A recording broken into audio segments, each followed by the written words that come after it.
सत साहेब साधो भाई सभी को राम राम।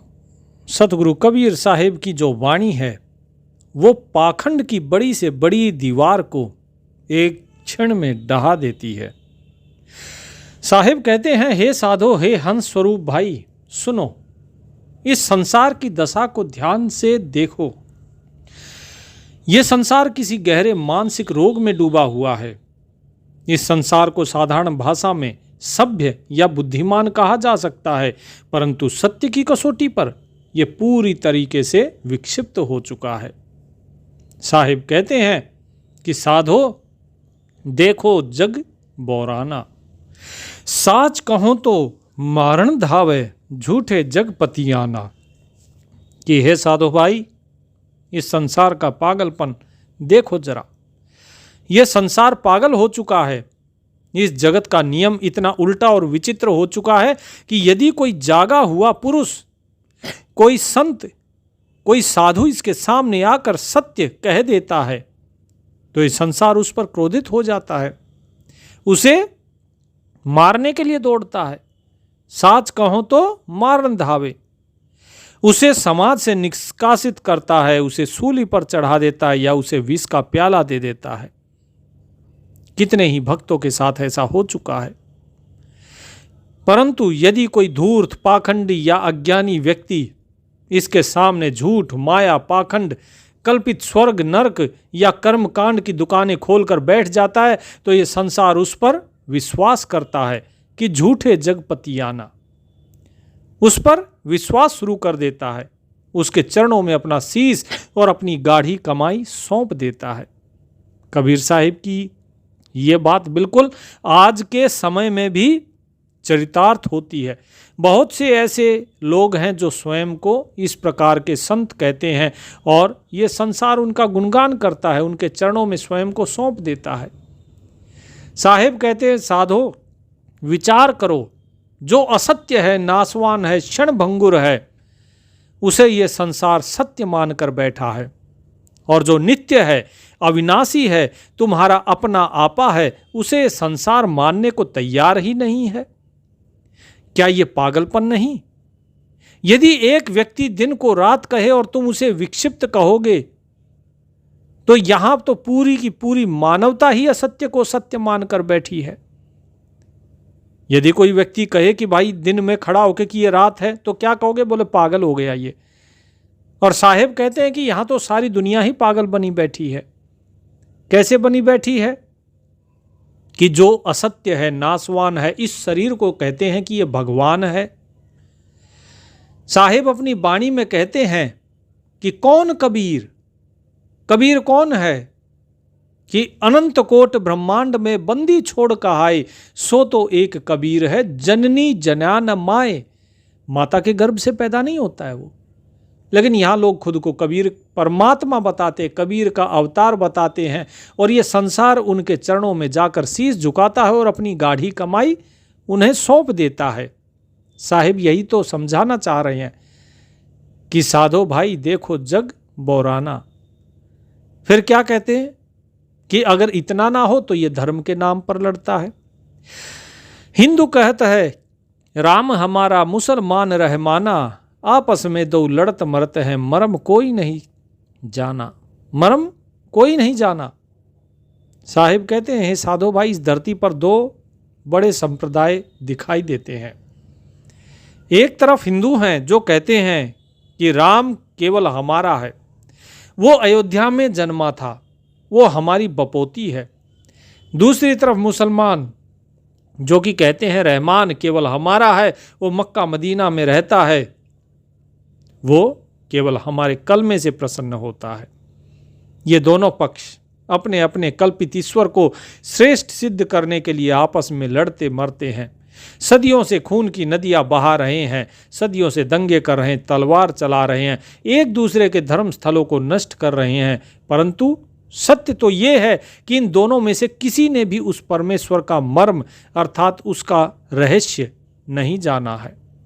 साहिब कहते हैं, पूछते हैं, अरे अज्ञानियों, जिस राम को तुम घट घट वासी कहते हो, उसे तुमने एक मंदिर या संप्रदाय की चार दीवारी में कैसे बांध दिया? जिस रहमान को तुम कुल कायनात का मालिक कहते हो, उसे तुमने केवल एक किताब या एक कौम तक कैसे सीमित कर दिया? राम और रहीम तो उस एक ही परम चेतना के दो नाम हैं, जो न तो हिंदू है न मुसलमान है। वो तो घट घट में धड़कने वाला प्राण तत्व है। जो इस तत्व को नहीं जानता, वो चाहे कितनी भी माला फेर ले या नमाज पढ़ ले, वो केवल लड़ाकू पशु के समान है, मनुष्य कहलाने योग्य नहीं है। फिर साहेब क्या कहते हैं? बहुत मिले मोहि नेमी धर्मी, कि भाई दृष्टि डालो एक बार। साहेब उन लोगों पर यहाँ दृष्टि डालते हैं जो सुबह से शाम तक कड़े धार्मिक नियमों का पालन करते हैं, परंतु उनके भीतर ज्ञान का एक भी अंकुर नहीं फूटता। आपको क्या लगता है? लोग नाम देते हैं। अभी आजकल देखिए दुनिया में सब नाम के पीछे तो पागल हैं। कोई कहेगा हम सार नाम देंगे, कोई कहेगा हम आदि नाम देंगे, कोई कहेगा हम जो है सार शब्द देंगे, और इसी के पीछे दुनिया पागल है। क्या खाली नाम से मुक्ति होती है? नहीं। बिना ज्ञान के नाम तो व्यर्थ है, अगर ज्ञान ही नहीं मिला तो। असली जो तत्व ज्ञान है, साहिब कहते हैं अपनी वाणी में, कोट्यों मध्य है नहीं राई झूमकरा, अरबों में कोई गरक सुनो राई झूमकरा। कि करोड़ों में तो कोई नहीं है भाई, अरबों में कोई होगा। एक अरब नहीं बल्कि अरबों में कोई एक है जो उस तत्व को जानता है, अरबों में। और वो फिर अगर तत्व का ज्ञान ना दे, सिर्फ आपको ये बताए तत्व है क्या, उस चीज को ही वो नहीं जानते, तो जो तत्व को जानता है वही वास्तव में ज्ञानी है। साहेब कहते हैं परंतु उनके भीतर ज्ञान का एक भी अंकुर नहीं फूटता। क्या करें? बहुत मिले मोहि नेमी धर्मी, प्रात करे स्नाना, आत्म छोड़ पसान पूजे, तिनका थोथा ज्ञाना। कि है साधो, मुझे अपने जीवन की यात्रा में ऐसे बहुत से नेमी धर्मी, नियमों का और व्रतों का कठोरता से पालन करने वाले लोग मिले। वे घड़ी देखकर ब्रह्म मुहूर्त में उठते हैं, कड़कती ठंड में भी सुबह सुबह स्नान करते हैं, नदियों और तालाबों में डुबकी लगाते हैं, माथे पर बड़ा सा तिलक लगाते हैं और सोचते हैं कि शरीर को पानी से धो लेने से, केवल मात्र धो लेने से वे परम पवित्र हो गए। परंतु उसकी वास्तविकता क्या है कि आत्म छोड़ पसाने पूजे, कि वे अपने भीतर बैठे साक्षात चैतन्य देव उस अपनी आत्म राम को, उस आत्मा को पूरे तरीके से भूल चुके हैं, छोड़ चुके हैं, उसकी उन्हें कोई खबर नहीं। और बाहर पाषाणा अर्थात पत्थर, बाहर पत्थरों को पूज रहे हैं, मूर्तियों के सामने सिर पटक रहे हैं। साहिब दो टूक शब्दों में कहते हैं, तिनका थोथा ज्ञाना। उनका ज्ञान वैसा ही थोथा खोखला है जैसे बिने दाने का भूसा होता है, जिसमें से दाना निकल गया तो खाली भूसा रह जाता है। तुम भूसे को कितना भी मूसल से कूटो, उसमें से कभी अनाज नहीं निकल सकता, क्योंकि अनाज उसमें है ही नहीं, वो थोथा है। साधो विचार करो, जिस पत्थर को तुम नदी से उठाकर लाए, जिसे शिल्पी ने अपनी टांकी से, छेनी, हथौड़े से काट कर गढ़ कर सुंदर आकार दिया, वो पत्थर तुम्हें भव सागर से कैसे तार सकता है? जो स्वयं पानी में डूबा हुआ था वो तुम्हें कैसे तैराएगा? तैरना है तो चैतन्य का आसरा लो, उसका आश्रय लो। जो स्वयं जड़ है वो तुम्हें चेतना की ऊंचाइयों पर कैसे लेकर जाएगा? बाहरी शरीर को साफ करने से मन का मैल नहीं धुलता, जब तक भीतर की मैल नहीं धुलेगी तब तक परमात्मा से मिलन असंभव है। साहिब पाखंड की परतें खोलते हुए कहते हैं कि आसन मार डिंब धरी बैठे, मन में बहुत गुमाना, पीतर पाथर पूजन लागे, तीर्थ व्रत भुलाना। साहिब कहते हैं देखो साधो, देखो इन तथाकथित योगियों और सन्यासियों को देखो। ये मृग छाला या कुशा का आसन बिछाकर पद्मासन लगाकर बैठ जाते हैं, आंखों को आधा बंद कर लेते हैं ताकि लोग समझे कि ये समाधि में है। इसे साहिब क्या कहते हैं कि डिंब धरी बैठे, अर्थात पाखंड या ढोंग रचाकर बैठते हैं। बाहर से वे बड़े शांत और वीतरागी दिखाई देते हैं, परंतु उनके भीतर झांक कर देखो, मन में बहुत गुमान है। मन में बहुत गुमान है। उनके मन में इस चीज़ का भयंकर अहंकार गुमान भरा होता है कि मैं बहुत बड़ा तपस्वी हूँ, मैं 7 घंटे आसन पर बैठ सकता हूँ, मेरे जैसा कोई त्यागी नहीं है। साहिब कहते हैं वे पीतल की मूर्तियों और पत्थरों को पूजने में इतने लीन हो गए कि वे ईश्वर के सच्चे स्वरूप को ही भूल गए। क्या कहते हैं? वे तीर्थ व्रत भुलाना, कि तीर्थों की यात्राओं और कठिन व्रतों के चक्रव्यूह में ऐसे खो गए कि उन्हें इस बात का भान ही नहीं रहा कि असली तीर्थ तो उनके अपने भीतर है। फिर साहिब क्या कहते हैं आगे? साहिब हंसकर कहते हैं, अरे मनुष्यों, पीतल और पत्थर की पूजा करते करते तुम्हारा अपना हृदय भी पत्थर जैसा जड़ हो गया। तुम व्रत रख के शरीर को सुखाते हो और सोचते हो कि इससे भगवान खुश होगा। क्या कोई माँ अपने बच्चे को भूखा देखकर खुश होती है? वो तो परमपिता परमात्मा तुम्हें भूखा देखकर फिर कैसे प्रसन्न हो सकता है? असली व्रत तो वासनाओं का त्याग है, असली तीर्थ तो मन को निर्मल करना है, परंतु तुम बाहरी दिखावे में फंसकर असली वस्तु को भूल चुके हो। साहिब यही तो कहते हैं, मन को निर्मल करो, वासनाओं का त्याग करो। व्रत का मतलब चित्त वृत्तियों का निरोध करना ही असली व्रत है। उपवास का मतलब उप माने समीप, वास माने रहना, यानी किसके समीप? गुरु के समीप रहना ही उपवास कहलाता है। ईश्वर के समीप रहना ही उपवास कहलाता है। व्रत रखना, जो फास्टिंग भूखा रहना, वो उपवास नहीं है। लेकिन जिसे ये ज्ञान नहीं, वो लोग इन चीज़ों में उलझते हैं। लोग कहते हैं एकादशी का व्रत रखना। एकादशी क्या होती है? एकादशी होती है आपकी 5 ज्ञानेंद्रियां, 5 कर्मेंद्रियां और 11वां मन। इनको संयमित रखिए, तभी वास्तव में एकादशी है। फिर साहिब कहते हैं माला, टोपी और बहुत सी जो साखी शब्द लोग याद करते हैं उनके बारे में क्या कहते हैं? साहिब उन बाह्य प्रतीकों पर चोट करते हुए कहते हैं जिन्हें आज के समाज में धर्म का पोशाक मान लिया जाता है ना, उसके बारे में क्या कहते हैं? माला पहिरे टोपी पहिरे, छाप तिलक अनुमाना, साखी शब्दे गावत भूले, आत्म खबर न जाना। साहिब कहते हैं इस जगत में भेष बदलने की बड़ी महिमा है। कोई गले में बड़ी बड़ी कंठी मालाएं पहन लेता है, कोई सिर पर विशेष प्रकार की टोपी लगा लेता है, कोई अपने पूरे शरीर पर राम नाम की छाप लगा लेता है, कोई माथे पर लंबा तिलक खींच लेता है। इन सब बाहरी भेषों को देखकर संसार अनुमान लगा लेता है, अरे ये तो बहुत बड़ा संत है, ये तो बहुत पहुंचा हुआ फकीर है। साहिब कहते हैं फूटी आंख विवेक की, लखे न संत असंत, जाके संग 10-20 हैं ताका नाम महंत। कि लोगों के जो विवेक की आंखें वो फूट गई हैं। क्यों विवेक की आंखें फूट गई? क्योंकि उनको संत और असंत में भेद ही नहीं करना आता। वे ये देखते हैं कि भाई जिसके पीछे 10-20 लोग दिख जाएं, बोले अरे यही बहुत बड़ा महंत है, यही ज्ञानी है, और उसी के पीछे चल देते हैं। साहिब कहते हैं यही तो सबसे बड़ा धोखा है। लोग जो ये सोचते हैं ये बहुत बड़ा संत है, बहुत बड़ा फकीर है, इसी का ही पाखंडी लोग फायदा उठाते हैं। और साहिब उनकी पोल खोलते हुए कहते हैं साखी शब्दे गावत भूले, कि ये लोग दिन रात साखियाँ गाते हैं, भजन गुनगुनाते हैं, ऊंचे स्वरों में कीर्तन करते हैं, साखियाँ पढ़ पढ़ के उनका भेद बताएंगे। इसमें आप इस दास को भी गिन सकते हो।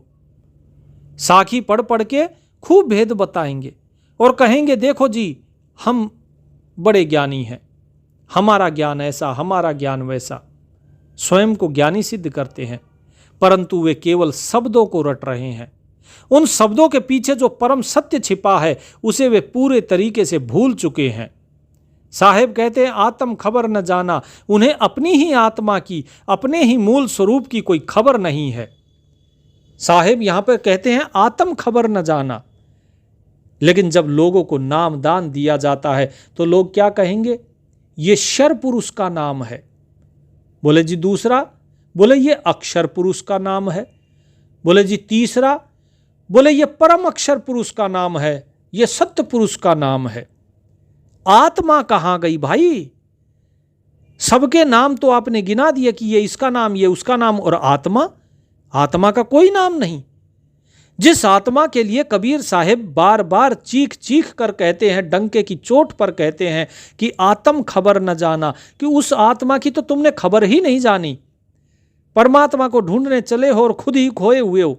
अरे ढूंढा उसे जाता है जो खो गया हो। साहिब कभी नहीं कहते ढूंढने के लिए, साहिब कहते हैं सुमरन के लिए। सुमरन उसका किया जाता है जिसे भूल जाते हैं, भूले हुए का सुमरन किया जाता है। और भूला हुआ कौन है? अब यदि आपसे पूछा जाए कि भाई आप कौन हो, आप नाम बताओगे अपना कि ये मैं हूं, और अगर ये नाम तो संसार में आने के बाद मिला, इससे पहले तो नाम नहीं था, तो इसका मतलब ये नाम किसका रखा? इस शरीर का, और इस संसार ने रखा, और इस सांसारिक शरीर का रखा। और एक दिन ये शरीर आपने माता के गर्भ से लिया था और इस संसार में ही छोड़कर चले जाओगे। फिर आप कौन हो? प्रश्न तो यही है कि आप कौन हो? उस आत्मा की खबर जो आप कहते हो मैं आत्मा हूं, उस आत्मा की तो खबर किसी ने जानी ही नहीं। क्या उस आत्मा के बारे में ये जितने भी ज्ञानी गुरु हैं, क्या कोई इस बारे में भेद बताता है? कोई नहीं बताता। जितने कबीर पंथी हैं, कोई आत्मा का भेद नहीं बताता।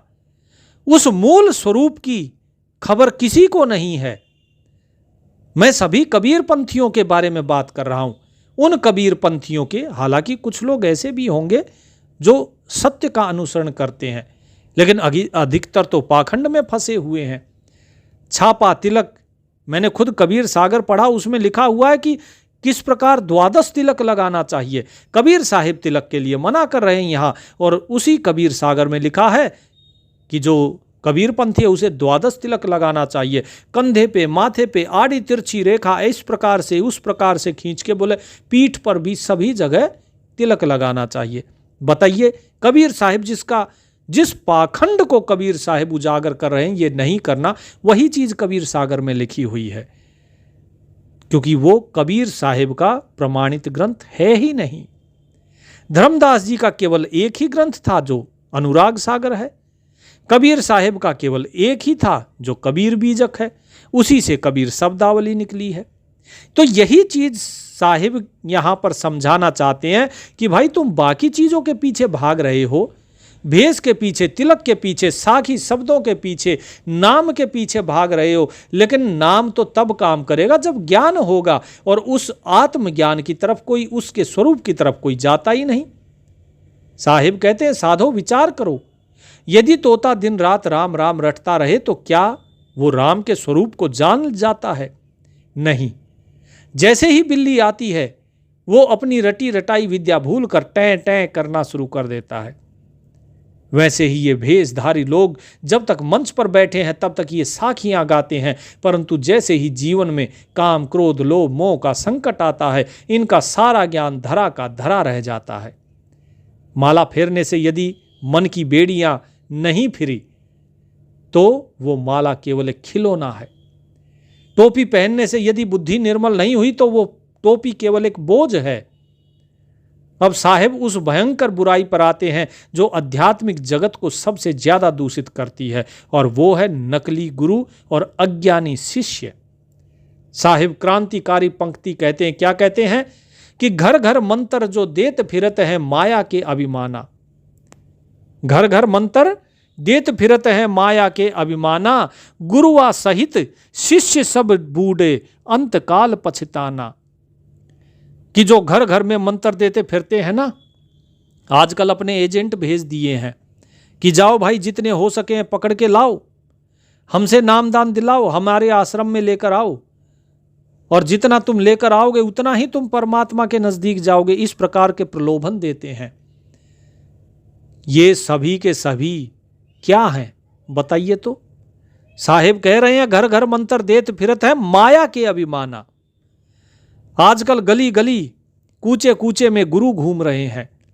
वे घर घर मंत्र जो देत फिरत है, अर्थात लोगों के कानों में जाकर जो है वे उन्हें गुप्त मंत्र देते हैं और बदले में धन संपत्ति, चेले और प्रतिष्ठा बटोरते हैं। वे कहेंगे हमारी पुस्तक सेवा कर दो, अच्छा तुम्हारे घर में ऐसी समस्या है, ठीक है पोस्टर लगा दो, हमारे पोस्टर सेवा कर दो। यहाँ भंडारा है, यहाँ सत्संग है, इसके पोस्टर लगाओ, उसके कर दो। आजकल इस प्रकार का पाखंड बहुत ज्यादा चल रहा है। साहिब कहते हैं ये गुरु स्वयं माया के अभिमान में हैं। इनके भीतर नाम की कोई कमाई नहीं होती। ये केवल धन, काम, कनक, कामनी के मोह में डूबे होते हैं। इन्हें अपनी माया, अपने आश्रमों, अपने शिष्यों की संख्या का भयंकर अहंकार होता है। आजकल आप देखते भी होंगे, कोई अगर इस प्रकार की जब बात करे ना, तो देखना कि वो किस प्रकार से कहेंगे, देखो जी इससे पहले हमारे इतने आश्रम थे, अब देखो हमारे इतने आश्रम हो गए। उनकी संख्या का गुणगान करते हैं और सभी कंपटीशन में एक से बढ़कर एक कि किसके ज़्यादा आश्रम हो, और इन्हीं के पीछे लगे हैं। फिर साहिब क्या कहते हैं?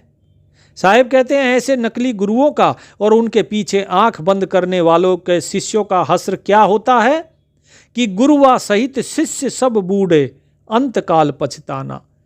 ऐसे गुरु अपने शिष्यों को साथ लेकर इस संसार रूपी अगाध समुद्र के बीचों बीच डूब जाते हैं। ये जितने भी हैं जो 5 नाम, 7 नाम, 10 नाम जो भी दे रहे हैं ना, सब नकली। बिल्कुल स्पष्ट कहते हैं हम तो। अरे जब परमात्मा एक है तो नाम 5 कहां से आ गए भाई? हमारा तो एक ही नाम है भाई, आपका भी एक ही नाम होगा, तो परमात्मा के 5 नाम क्यों आ गए?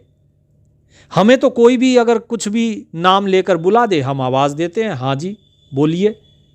तो क्या परमात्मा 5 नाम लिए जाएंगे क्या तब हमारी बात सुनेगा? और अगर नहीं, वो सिर्फ एक बात पर ही अगर सुन सकता है तो फिर 5-5 का सुमरन क्यों होता है? किसने बनाए 5 नाम? परमात्मा तो अनामी है, फिर नाम का ये कहां से ये टंटा शुरू हो गया? साहिब ने तो कहा कि नाम बिहूना नाम है, कि बिना नाम का नाम है वो वास्तव में नाम होते हुए भी नाम नहीं है। फिर ये नाम कहां से आ गए? और सभी कमाल की बात देखिए कि सभी एक ही शाखा से निकले हैं, फिर भी सभी के नाम अलग अलग। और जब चीजें अलग अलग मिलनी शुरू हो जाए तो वो सत्य नहीं होता, क्योंकि सत्य तो एक ही है। सूरज केवल सूरज ही है। अगर लोग उसे बनावटी या कुछ और नाम से बुलाना शुरू कर दें तो फिर वो क्या होगा? वो झूठ होगा। तो संसार में झूठ बनाकर बेचा जाता है, क्योंकि इंसान की फितरत है, अरे ये सब पुरानी चीजें सुनकर बोर हो गए, कोई नई चीज। तो ठीक है जी, फिर नकली गुरु नई नई चीजें लाते हैं, नए नए भगवान खोज कर लाएंगे, नए नए परमात्मा खोज कर लाएंगे। फिर कोई जो है कृष्ण का अवतार बनेगा, कोई कबीर का अवतार बनेगा, कोई राम का अवतार बनेगा, खुद को घोषित करेंगे कि हम ही मैसेंजर गॉड हैं, हम ही हैं देवदूत। तो भगत जियों, साहिब यही चीज कह रहे हैं कि इनके पीछे चलने वाले जितने शिष्य हैं, इनका क्या होगा? ऐसे गुरु अपने शिष्यों को साथ लेकर इस संसार रूपी अगाध समुद्र में बीचों बीच डूब जाते हैं। और जब अंत काल आता है, मृत्यु का समय आता है, तब यम के दूत सिर पर आकर खड़े होते हैं। तब गुरु का वो दिया हुआ मंत्र किसी काम नहीं आता। उस समय गुरु और शिष्य दोनों बैठकर केवल पछताते हैं, परंतु तब तक बहुत देर हो चुकी होती है। हमारे पास बहुत से ऐसे भगत जी आते हैं जो 70-70, 80-80 साल के हो गए, क्योंकि उन्होंने अपना सारा जीवन नकली गुरुओं के पीछे पढ़ पढ़ के खो दिया। कुछ तो भोले लोग थे बेचारे, वो समझ ही नहीं पाए इन नकली गुरुओं के षड्यंत्र को, और कुछ अपने ज्ञान के अहंकार में रह गए। साहिब कहते हैं कि साधो, गुरु कैसा होना चाहिए? कि गुरु ऐसा होना चाहिए जो तुम्हें संसार से न जोड़े बल्कि संसार से छुड़ाए। जो स्वयं डूबा हुआ है वो तुम्हें कैसे तराएगा? अंधा अंधे को रास्ता दिखाएगा तो दोनों कुएं में ही पड़ेंगे। साहिब कहते हैं जाका गुरु है आंधरा, चेला जन्म निरंद, अंधा अंधे ठेलिया, दोनों कूप पड़ंत। इसीलिए गुरु बनाने से पहले अच्छी तरह जांच परख कर लो। जो गुरु तुमसे धन मांगता है वो गुरु नहीं, वो कसाई है। सच्चा गुरु केवल तुम्हारा मन मांगता है, तुम्हारी वासनाओं की आहुति मांगता है। तुम्हारे धन से उसे कोई मोह नहीं होता। साहिब कहते हैं कि केवल एक पक्ष पे साहिब प्रहार नहीं करते, वे सत्य के निष्पक्ष प्रहरी हैं। वे दूसरे संप्रदायों के पाखंड को भी उजागर करते हैं। क्या कहते हैं कि बहुतक देखे पीर ओलिया, पढ़े किताब कुराना, करे मुरीद कबर बतलावें, उन्हों खुदा न जाना। साहिब कहते हैं, ए साधो, मैंने इस संसार में बहुत से पीर और ओलिया, मुसलमानों के धार्मिक गुरु और संत देखे हैं, फकीर देखे हैं। वे दिन रात अपनी धार्मिक किताबों और कुरानों में कुरान शरीफ को पढ़ते रहते हैं। वे आयतों को रट लेते हैं, बड़ी बड़ी बहसें करते हैं और खुद को खुदा का नुमाइंदा घोषित कर देते हैं कि भाई हम ही हैं उस मालिक के नुमाइंदे।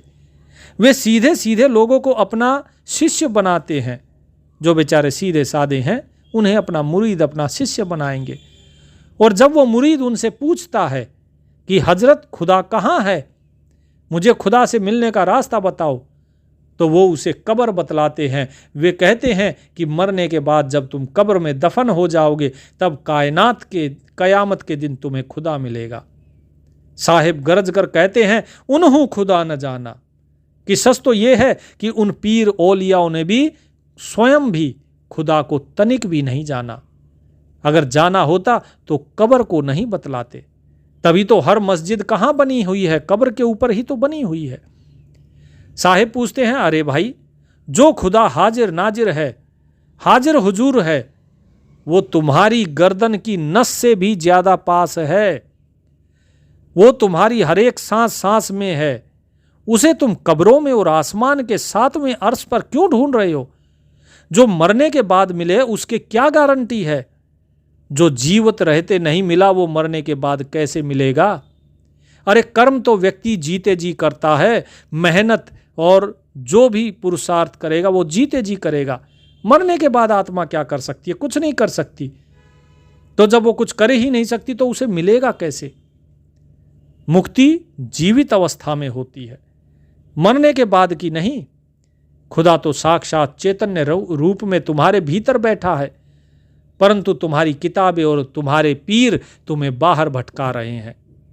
यदि खुदा से मिलना है तो अपनी खुदी को मिटाना होगा। जब तक तुम्हारी खुदी है तब तक खुदा नहीं है, और जब खुदा होता है तो वहां खुदी नहीं होती। जब धर्म के नाम पर मनुष्य अंधा हो जाता है तो उसके भीतर की मनुष्यता भी मर जाती है।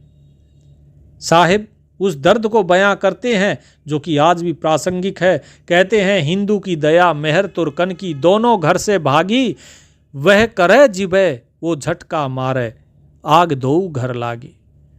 कबीर साहिब कहते हैं, देखो साधु, धर्म का मूल तत्व क्या है? दया धर्म का मूल है। हिंदू धर्म का मूल है दया, और इस्लाम का मूल है मेहर, करुणा, कृपा। परंतु वास्तविकता यह है कि इन दोनों संप्रदायों के घरों से दया और मेहर पूरे तरीके से भाग चुकी है। इनके घर में न दया है न मेहर है, गायब हो चुकी है। इनके हृदय इतने कठोर हो चुके हैं कि इन्हें किसी जीव की तड़प दिखाई नहीं देती। एक बार बैठिए कि जब कोई कसाई मुर्गे को पिंजरे से निकालता है वो किस तरीके से तड़पता है, फड़फड़ाता है, लेकिन उसकी तड़प, उसकी फड़फड़ाहट उसे दिखाई नहीं देती। मुसलमान क्या करता है? जिबह करता है, धीरे धीरे जानवर को उसका गला काटता है और कहता है कि हलाल किया। उसे खुदा की इबादत या कुर्बानी का नाम देता है। हिंदू क्या करता है? वो झटके से काट देता है, एक झटके में बकरे का सिर धड़ से अलग कर देता है और उसे देवी की बलि या प्रसाद कहता है। साहिब चीख चीख कर कहते हैं, आग दो घर लागी, कि इन दोनों ही के घरों में अज्ञान और हिंसा की ऐसी भयंकर आग लगी हुई है कि इनका आध्यात्मिक अस्तित्व पूरी तरीके से जलकर खाक हो चुका है। साहिब पूछते हैं, अरे अज्ञानियों, जिस जीव के भीतर वही प्राण फड़क रहे हैं जो तुम्हारे भीतर है, वो खुदा उस जीव में भी है जो तुम्हारे अंदर है। वो परमात्मा उस बकरे, उस मुर्गे के अंदर भी है जो तुम्हारे अंदर है। उसे काटकर तुम सोचते हो कि तुम स्वर्ग या जन्नत में जाओगे। तुम अपनी जीभ के स्वाद के लिए, अपनी झूठी परंपराओं के लिए मूक पशुओं की हत्या करते हो। जब तुम किसी का गला काटते हो, क्या तुम्हारा हृदय नहीं कांपता? याद रखो, उस मालिक के दरबार में एक एक पल का हिसाब देना होगा। जो किया है वो भरना होगा, वहाँ अदले का बदला होता है। कबीर जोरी किन्हीं जुल्म है, कहते हैं सब कोय, गल काटे कलमा पढ़े, काजी साहिब सोए। हिंसा के बल पर की गई भक्ति कभी स्वीकार नहीं होती। और काजी खुद को गला कटवाते हैं बकरे का और कलमा पढ़ते हैं, और काजी खुद को क्या सोचते हैं कि हम ही साहिब हो गए। अंत में साहिब क्या कहते हैं कि या विधि हसत चलत हैं हमको, या विधि हसत चलत हैं हमको, आप कहावे शाना, कहें कबीर सुनो भाई साधो, इनमें कौन दीवाना। साहिब कहते हैं, हे साधो भाई, जब मैं इस संसार के इन सारे कारनामों को देखता हूँ, इनकी मूर्तियों को देखता हूँ, इनकी मालाओं को देखता हूँ, इनकी तलवारों को देखता हूँ, इनकी हिंसा को देखता हूँ, तो मुझे इनके इस अज्ञान पर बड़ी जोर से हंसी आती है। क्या कि मैं हसत चलत है हमको, मैं इस तमाशे को देखकर मुस्कुराता हूँ, परंतु मजे की बात देखो कि ये लोग जो पूरी तरीके से अज्ञान के कुएं में डूबे हुए हैं, ये स्वयं को बड़ा सयाना, बड़ा चतुर, बड़ा बुद्धिमान, ज्ञानी कहलाते हैं। ये सोचते हैं कि कबीर तो अनपढ़ है, बुनकर है, इसे क्या पता, अरे जुलाहा ही तो है, असली ज्ञानी तो हम हैं। साहिब सत्संग में बैठे सभी संतों और पूरी मानवता से एक यक्ष प्रश्न पूछते हैं कि कहें कबीर सुनो भाई साधो, इनमें कौन दीवाना। कि हे साधो, अब तुम ही न्याय करो, तुम ही अपने विवेक बुद्धि से सोचकर बताओ कि इस पूरी कहानी में असली पागल कौन है, असली दीवाना कौन है। वह कबीर जो इन बाह्य आडंबरों को छोड़कर उस एक अलख निरंजन चैतन्य परमात्मा में लीन है, या ये संसार जो पत्थरों, किताबों, भेषों और हिंसा में फंसकर अपने जीवन की जो श्वासें हैं उनको कोड़ी में बदले जा रहा है, उसे इस कोड़ी में व्यर्थ किए जा रहा है। साहिब कहते हैं कि भाई ये जो साहिब का शब्द है, इस शब्द से जो व्यवहारिक जीवन के लिए जो 3 मुख्य सूत्र हैं उन्हें गांठ बांध लीजिए। क्या? सबसे पहला कि आत्मनिरीक्षण बनाम परनिरीक्षण। संसार का सबसे बड़ा पागलपन यह है कि हर व्यक्ति दूसरे को सुधारने में, दूसरे की कमियों में ढूंढने लगा है। हिंदू मुसलमान की कमी ढूंढ रहा है, मुसलमान हिंदू की, शिष्य गुरु की थाह नहीं ले पा रहा है और गुरु माया में अंधा है। और व्यवहारिक नियम क्या बनता है इससे कि दूसरों को देखना बंद करो, अपने भीतर झांको। ये पहला इससे सूत्र मिलता है इस शब्द से कि अपने भीतर झांको, दूसरों की कमियां मत देखो। जब तुम सुबह उठते हो तो माथे पर तिलक लगाने से पहले ये देखो कि क्या तुम्हारे मन के विचार पवित्र हुए। साहिब का सीधा आदेश है, बुरा जो देखन मैं चला, बुरा न मिलिया कोय, जो दिल खोजा आपना, मुझसे बुरा न कोय। दूसरे में बुराई मत देखो, दूसरे में बुराई देखने चलोगे, कबीर साहिब कहते हैं मुझे तो कोई बुरा दिखाई नहीं, क्योंकि सबके अंदर वही परमात्मा है। और जब अपना दिल खोजा तो मुझसे बुरा कोई नहीं, क्योंकि मैं दूसरों में बुराई ढूंढ रहा हूं। तो जो बुराई ढूंढता है उससे बड़ा बुराई और क्या है। तो साहिब कहते हैं दूसरे में बुराई मत देखो, दूसरे की अच्छाइयों को देखो। फिर साहिब कहते हैं साखी शब्द गावत भूले। ये दूसरे सूत्र क्या है कि जो सोचता है कि बहुत सी साखियां याद कर लेने से, बहुत सी धार्मिक किताब पढ़ लेने से वो ज्ञानी हो गया, वास्तव में सबसे बड़ा अज्ञानी है। किताबें और वाणी केवल एक नक्शा है। नक्शे को दिन रात देखने से तुम मंजिल पर नहीं पहुंच जाओगे, तुम्हें चलना पड़ेगा। यदि साहिब की एक साखी भी तुम्हारे भीतर उतर जाए तो वो तुम्हें भवसागर से तारने के लिए पर्याप्त है, लेकिन उसको भीतर उतारना पड़ेगा, अर्थात उस पर अमल करना पड़ेगा। शब्दों की लफ्फाजी छोड़ो और ध्यान सुमरण के माध्यम से शांत होकर अपने भीतर के मौन को छुओ। इसके बाद तीसरा सूत्र जो साहिब बताते हैं कि आग दो घर लागी, अर्थात इस हिंसा की आग से बचना होगा। अपने हृदय में दया और मेहर को वापस लेकर आओ। जब तक तुम्हारे भीतर किसी भूखे को देखकर करुणा नहीं जागती, किसी तड़पते हुए जीव को देखकर दर्द नहीं होता, तब तक तुम्हारी सारी पूजा, नमाज, व्रत, रोजा केवल एक नाटक है। इससे क्या व्यवहारिक नियम बनता है? इससे तीसरा सूत्र बनता है कि अपने जीवन को पूरे तरीके से अहिंसक और शाकाहारी बनाओ, किसी का दिल मत दुखाओ, क्योंकि हर दिल में वो मालिक निवास करता है। कबीर सब घट मेरा साइया, सूनी सेज न कोई, बलिहारी वा घट की, जा घट परगट होए। तो भगत जियों, साहिब ने जो ये वाणी कही, ये इस जगत को जगाने के लिए कही है, आपको ये बताने के लिए कही है कि आप कहाँ कहाँ गलतियाँ कर रहे हैं। जरा देखो कि पागल कौन है। और हम ये सारी चीज़ें सुनते हुए, जानते बूझते हुए भी उसे छोड़ते नहीं हैं, क्योंकि ऐसा हमारे साथ हो चुका है। हम कई बार लोगों को समझाते हैं, लेकिन वो कहते हैं हमारे बड़े बूढ़े यही करते आए हैं तो हम भी करेंगे। तो जरा सोचिए, समझाने पर भी लोग नहीं समझना चाहते तो ऐसों का क्या होगा। तो इसीलिए भगत जियों, साधो भाई, साहिब ने जो बात कही है उस बात को समझो, और केवल नाम नहीं, साथ ही साथ ये ज्ञान भी धारण करना जरूरी है, क्योंकि केवल नाम जपने से तोता भी पार नहीं होता, तो आप कहाँ से हो जाओगे। तो इसीलिए नाम तभी सार्थक होता है जब उसके साथ बाकी गुण भी हो, उसके साथ ज्ञान भी हो। बिना ज्ञान के नाम भी व्यर्थ हो जाता है। परमात्मा आप सभी का कल्याण करें। सत साहिब।